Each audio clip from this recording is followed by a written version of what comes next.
Thank you so much for joining us for this breaking news coverage. In just a few minutes, the Orangeburg Sheriff's Office is going to hold a news conference with an update on the fatal crash involving Highway Patrol Trooper Dennis Ricks. Now, this happened in the early morning hours of August 10th, that accident. We're going to go ahead and take you live to them right now.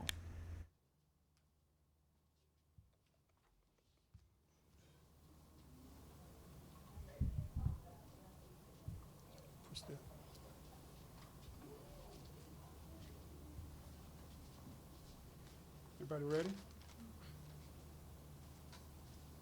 Okay, good morning again. Today I want to give you a brief update on an incident that occurred that involved Trooper Dennis Ricks. First of all, I want to take a moment to thank some people that helped with this case, that helped investigate this case, assisted in a lot of different ways. I want to thank, first of all, Sheriff Kuhn from Lexington County Sheriff's Office and his traffic team for putting in so many hours, hard days and nights investigating this case, reconstructing the scene. So to Sheriff Kuhn and his team, thank you so much. I want to thank the Solicitor's Office, Beth Miles, the Assistant Solicitor, for her guidance and in this case. Also want to thank Bowman Police Fire Department for being one of the first responders on the scene, Orangeburg County EMS, all first responders. I want to acknowledge the dispatchers that was on call that night because it was a difficult thing to dispatch to and from. So I want to thank the dispatchers for that night. I want to also thank the South Carolina Highway Patrol for their initial response to this scene where their brother was down. From my team here at the Sheriff's Office, I want to thank Sergeant Redmond, Deputy Logan, and big thanks to Investigator Parham for investigating this case. To Ms. Ricks, we want to say to you, we can only imagine the difficult times, hard times that it's been thus far for you. But we want to say, I want to say personally to you and professionally to you, thank you for your patience, you and your family, for giving us an opportunity to do a thorough investigation in this incident.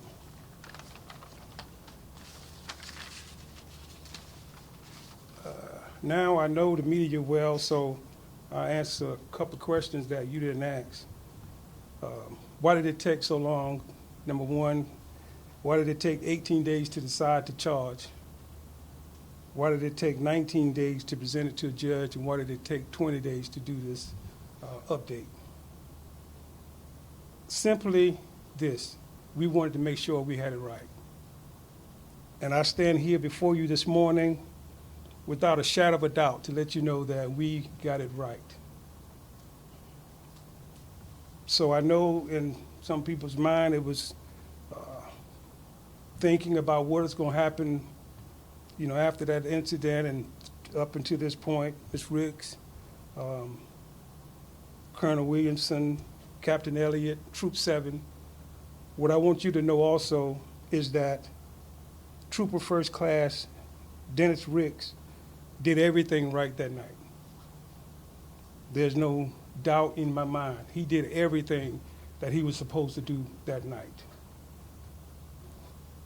During that traffic stop, on August the 10th, about 2:01 a.m. in the morning, it's on I-26 East, and mile marker 166 near Bowman, South Carolina, where that traffic stop occurred. And again, Trooper Ricks did everything right that night. I could also tell you this morning without a shadow of a doubt that Anthony Aydlette did everything wrong. There's no doubt.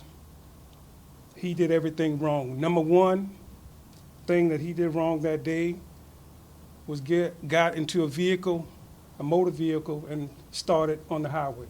He should have not been driving a motor vehicle in the state of South Carolina.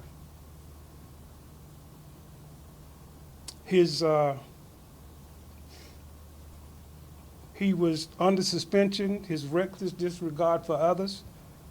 It proven that, but I'll go back to a 10-year history of Mr. Aydlette. So far, I've counted in 10-year history 7 suspensions, 6 accidents, 4 which he caused, and 2 other traffic violations and more. His statements given to law enforcement the night of and up until the day before yesterday, in fact, was blatantly lies. He finally came around and changed his statement and admit to Investigator Parham the same things that we already knew. One of the things that bothered me more than anything is the statement that he made that Trooper Ricks was in the highway. We know that to be untrue, but just in case, if it was true, like I said, Trooper Ricks did everything right that night. He went above and beyond. If it was true, when Trooper Ricks exited his vehicle, he put on his reflective vest, but he was not in the highway. How do I know all this? I can tell you at this point, once again, he did everything wrong. We know that by statements, videos, audio recordings, photograph, evidence of the scene, prior history of those involved parties, weather, vehicle data, body-worn cameras, and I can go on. He should have never been driving a motor vehicle in the state of South Carolina or anywhere.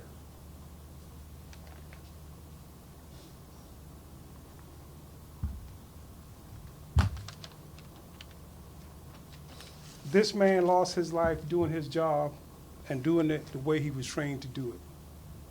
There ain't no if and buts about that. Again, I want to thank Ms. Jade for your patience, your attorneys, for your patience, your family, for your patience. We notified you on yesterday. You was the first one, Ms. Jade was the first one we notified about the charges. The second one we notified was the South Carolina Highway Patrol, and now you. So again, I want to thank, before I forget, I want to thank the state, the county of Orangeburg, the state of South Carolina, and people all over this country for their support and their prayers, because this was a difficult time for law enforcement everywhere, and people showed up, and we can continue to feel the prayers of citizens around this country. This is an ongoing investigation. I know this won't be a press conference if I don't take 1 or 2 questions, so I'll try to answer some questions if I can. When is the bond hearing for the suspect? Today at 2:30. That's easy. Where will that be, Chair? Magistrate court, or will that be in general session? No, that would be in magistrate court. Okay. One question that I want to ask, and I'm not sure how you can get into this with the investigation, but just as it pertains to the box truck, do we know where that box truck was from, or was that personally owned one, or was it rented? Yeah, well, I can tell you this. Like I said, this is an ongoing investigation, and we're still checking into it. It was a rented truck. He didn't rent it. He shouldn't have been driving it regardless, but it was a rented vehicle. What's the maximum penalty for reckless homicide? I think there's a fine and a penalty. 10 years. 10 years, right, and the fine, I think, is like about $1,000 fine. You know, in the beginning, we charged him with driving under suspension, and then we look at the law for his not moving over. What I will tell you, and again, I won't get into too much, but I want to ease the minds of people because I eased my mind after this investigation. Trooper Ricks was off of the highway, completely off of the highway, never entered the highway. There's no question about that. There's just things that brought out in this report, and we reviewed every page. There's thousands of pages of information that Lexington put together, the investigators put together, and that's why I can stand here and say without a shadow of a doubt,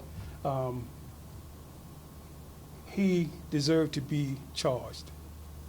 And real quick, did Aydlette stop at all to help? He did stop. He did stop. And Right. has he been arrested? He, in fact, he never was released from jail from the first charge. He was still in jail on that, on the driving under suspension charge. What jail would that be? Right here, Orangeburg. Yes, ma'am. Now, Sheriff, just on the topic of the truck once more, I'm curious, how was he able to get access to that truck? I know you said. Through a family member, Okay. right. Um, And that's something that we're still looking into, but That's what I through a was family gonna- member, right. That's what I was gonna ask about, Mhm. are any penalties or is there gonna be any consequences at that Well, point? this is an open case, so as long as this case is open, there's still room and for charges to be brought, so we're not ruling anything out. You said he finally confessed. Was this story changing over time, after time was it changing? His story changed from the night of the incident until yesterday. His story changed, but we knew through all of these things that we saw, his story was just that, a story, because it never happened the way he described it, and I mean, we saw that. It's just that simple. We saw that, and he admitted and he knew that he shouldn't have been driving. Is there any indication he was under the influence of anything? At this point, there's no indication that that he was under the influence of any alcohol or anything, but he definitely shouldn't have been. He was definitely, I guess you would say, impaired. He shouldn't have been driving on the interstate. He shouldn't have been driving anywhere. And do we know what speed he was going down this highway, if he was going over the speed limit at all? He wasn't going over the speed limit. Again, not to get too much into the investigation, but right before the incident, I think he was probably traveling around approximately 67 miles per hour. Doing impact was probably 62 miles per hour. Sorry if this was answered, but is the reckless homicide a new charge? Right. Yeah, this is the new charge that we just got the warrants on yesterday. And like I said, we didn't want to rush to anything. We wanted to get it right because, not only this family is affected, he's affected, and rightfully so at this point. But here again, I just ask you all and everybody to continue to pray for Miss Jada and her family, and we'll do the same thing. But here again, this investigation is definitely ongoing. Thank you all. Thank you. Yeah. Well, you just heard an update from Orangeburg County Sheriff Leroy Ravenell regarding the fatal collision that happened on August 10th involving Trooper Dennis Ricks, who was just 30 years old at the time. Now, we did receive some new information, but if you're just joining us, I want to let you know the background on this. So this happened on August 10th near the Bowman exit on I-26 around 2 o'clock in the morning. It was a routine traffic stop when he was hit by a box truck. Now, one of the new developments that we have learned from this press conference is the name of the person who was driving that box truck. He has been identified as Anthony Aydlette. Now, one of the things the sheriff did was make it very clear that Trooper Ricks did everything he was supposed to do according to his job. He did everything right. Sheriff Ravenell also emphasizing that Anthony Aydlette did everything wrong. And he said the first thing that Aydlette did that was wrong was get into a vehicle and start driving. As we have learned over the course of the couple of days, we've learned that Aydlette actually had his license under suspension. So the sheriff says he shouldn't have been driving anywhere. Now, we also learned a little bit about his history when it comes to driving Aydlette. The sheriff saying in the past 10 years, he has had 7 suspensions, 6 accidents, 4 of which he caused, 2 other traffic violations, and more. Something else that we have learned from this news conference is that Aydlette will now be charged with reckless homicide. His bond hearing is going to take place in just a few hours at 2:30 this afternoon in Orangeburg County. Now, one of the big questions that the community has had is how or why did it take as long as it did to learn about this reckless homicide charge? Why did it take as long to hear about who the suspect in this case is? And the sheriff made it very clear. He said, simply put, I wanted to make sure that we did it right. And he says without a shadow of a doubt, he knows that they did everything right. He also gave a lot of props and appreciation to the Lexington County Sheriff's Office, who played a major role in this investigation. But he says, again, Ricks did everything right that night. There's no doubt in his mind that this is the correct charge for Anthony Aydlette. Now, one of the things that he pointed out is the fact that since the night or the early morning of that collision, up until yesterday, he said that Anthony's story was constantly changing, and it wasn't until yesterday that he finally admitted what really happened that evening. Now, joining them in that press conference, there was, as you saw, family of Trooper Ricks, who again was just 30 years old. You're taking a look at him and his bride, Jade, who really the community has done everything they can to wrap their arms around her as she is navigating this tragedy, this traumatic loss. She has been so open and sharing about how wonderful and kind that Trooper Ricks was. He was also a father as well. And so we saw over the course of the past couple of weeks since that collision happened on August 10th, he died a few days later at the hospital, we saw dozens of law enforcement officers, highway patrolmen, not just from our community, but from across the country coming to honor him. Trooper Ricks had been on the job for about 2 years as a highway patrolman, and all the dignitaries, all of the higher ups, so to say, within the highway patrol, within the Department of Transportation, took the time at his funeral to speak about how incredible of a trooper he was. He did his job to the T. They say he brought joy, and they truly, truly, truly lifted him up as an example of what they want all highway patrolmen to be as well. And so we've also seen community members come together as well to wrap their arms around the family and friends. They had his funeral service not too long ago at Shandon Baptist Church, and it was, as you can see, a packed out service. Again, so many people wanting to show up to pay their respects. One of the things that we also heard during the funeral is they're saying one of the best ways that we as a community, that law enforcement can remember Trooper Ricks is by living up to the standard that he set. Now, we will continue to follow this story as we have learned that this is an ongoing investigation. Sheriff Ravenell didn't want to say too much about any other potential charges that could be happening, but we do know for a fact that Anthony Aydlette has been charged with driving under suspension as well as reckless homicide, and his bond hearing will take place at 2:30 this afternoon. Of course, News 19 will continue to stay on top of this story and bring you the very latest. We have a team in Orangeburg County now. They'll be at that bond hearing, and we'll bring you those updates both on air and online at WLTX.com, and of course right here on WLTX Plus. For News 19, I'm Whitney Sullivan.